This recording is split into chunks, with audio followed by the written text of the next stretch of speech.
पप्पा हे गॅरेज नाही आहे, फक्त आपला जीव आहे. इथे मला विश्वास मिळाला. मुलगी असले तरी आपण हे काम करू शकतो. मुलं जेव्हा बाहुली सोबत खेळायची तेव्हा मी या टूलकिट बरोबर खेळायचे. सगळं काही गॅरेज आहे आपलं. पप्पा, मी तुम्हाला शब्द दिला होता, आयुष्यभर गॅरेज सांभाळी. पण वाईट याचं वाटतं की लग्नानंतर तुम्हाला दिलेला शब्द मी पाळू नाही शकले. कसला विचार करतेस? चला उचला पाना आणि लागा कामाला. काय? लग्नानंतर मुलींना माहेर परकवत नाही. चला चला लागा कामाला. पप्पा सॉरी. का? तुम्हाला दिलेलं वचन पाळू नाही शकले म्हणून. कोण असं म्हणते की तू मला दिलेला शब्द पाळला नाहीस? मी तुला जे काही सांगितलं ना सगळं केलंस तू. कसं काय? मी तुला सांगितलं होतं ना की ह्या घराची जबाबदारी आता तुझ्यावरती. उचललीस तू. हे गॅरेज त्याचाच एक भाग. तू गॅरेज सांभाळलंस आणि घरी चालवलंस.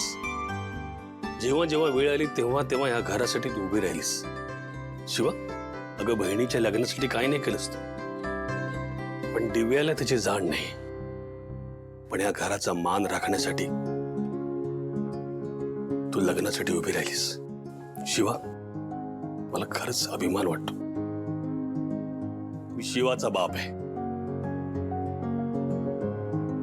पप्पा, पण मला गॅरेजवर काम सुरू करायचंय लवकरात लवकर. कसं करू मी? काय करू? गॅरेजची चिंता करूच नकोस. अगं तू तुझ्या मित्रांना एकदम भारी तयार केलेस. उत्तम सांभाळते ते गॅरेज. माझाही आहे विश्वास त्यांच्यावर. पण लग्नानंतर मला हे असं काम सोडावं लागेल असं नव्हतं वाटलं. अगं सोडलेस कुठे? काही काळासाठी थांबवलेस बस. म्हणजे तुम्हाला वाटतं मी हे काम परत सुरू करू शकेन? 100%. अहो पण कधी, कसं, कुठून? मी घरी कसं सांगू? खरं तर मला काम लवकरात लवकर सुरू करायचंय. कसं, कधी, या सगळ्यांना उत्तर एकच: संयम. आणि तो खूप महत्वाचा आहे. त्याची वेळ यावी लागते आणि ती वेळ आली की मग परिस्थितीला वेळ बदलायला वेळ लागत नाही. कितीही कठीण वेळ होऊ दे पण संयम महत्वाचा.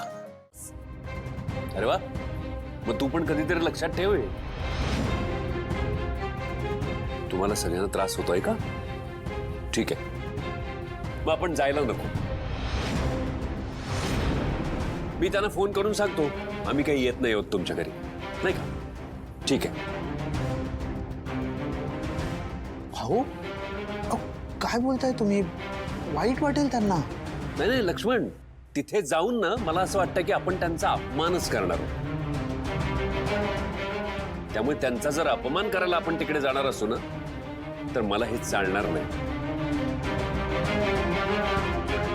मी सांगून टाकतो आम्ही काही तुमच्या घरी येणार नाही आहोत आणि इथून पुढे तुम्ही पण आमच्या घरी येऊ नका. बस संपून टाकू.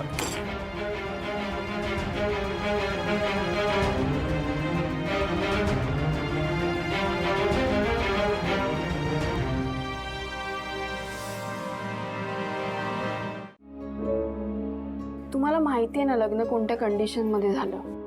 त्यात दिव्या पळून गेली. ह्याचा खूप मोठा धक्का बसलाय आशूला. त्याला अजून सावरता येत नाहीये. त्यात मी पण माझ्या मनातलं त्याला सगळं आधीच सांगून टाकलं. मग तर सगळीच गडबड झाली. त्याला हे सगळं एक्सेप्ट करायला ना खूप खूप प्रॉब्लेम होतोय. अगं पण शिवा, आता लग्न झालंय ना, मग आता काय प्रॉब्लेम आहे? हो ना, प्रॉब्लेम ना टाइमाचा आहे.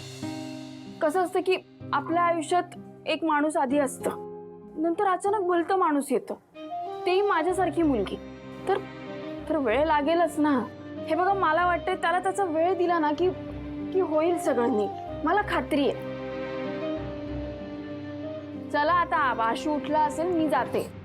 हा, आशू उठला असेल, आशू झोपला असेल, आशू जेवला की नाही आता त्याचीच काळजी आहे तुला. आता आम्ही कोण काय रे? आपली काळजी करणार कोण नाही रे आता. अरे ए गप्प बसा रे, असं काही नाहीये. आणि हो, अरे जावई बापू, तुम्ही बसा ना, मी चहा आणते. हा बसा. हा बसतो. मग काय अशू,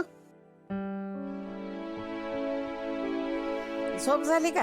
हो झाली. आजींना ना आजींच्याच स्टाईलनी हँडल करायला लागेल.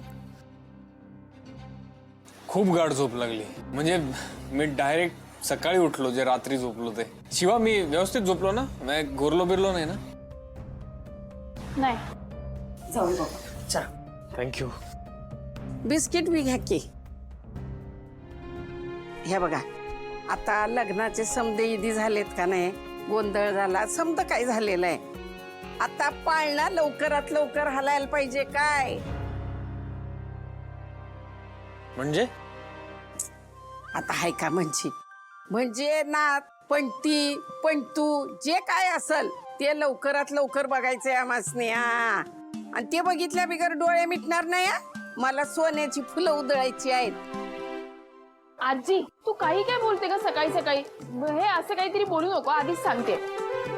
अगं तुला माहिती नाही, सकाळी सकाळी बोललं का नाही का एकदम खरं होतंय. हा आजी काही काय बोलते का? मी आता आवरून येते, तू हे सगळं मला ऐकवू नको. चल.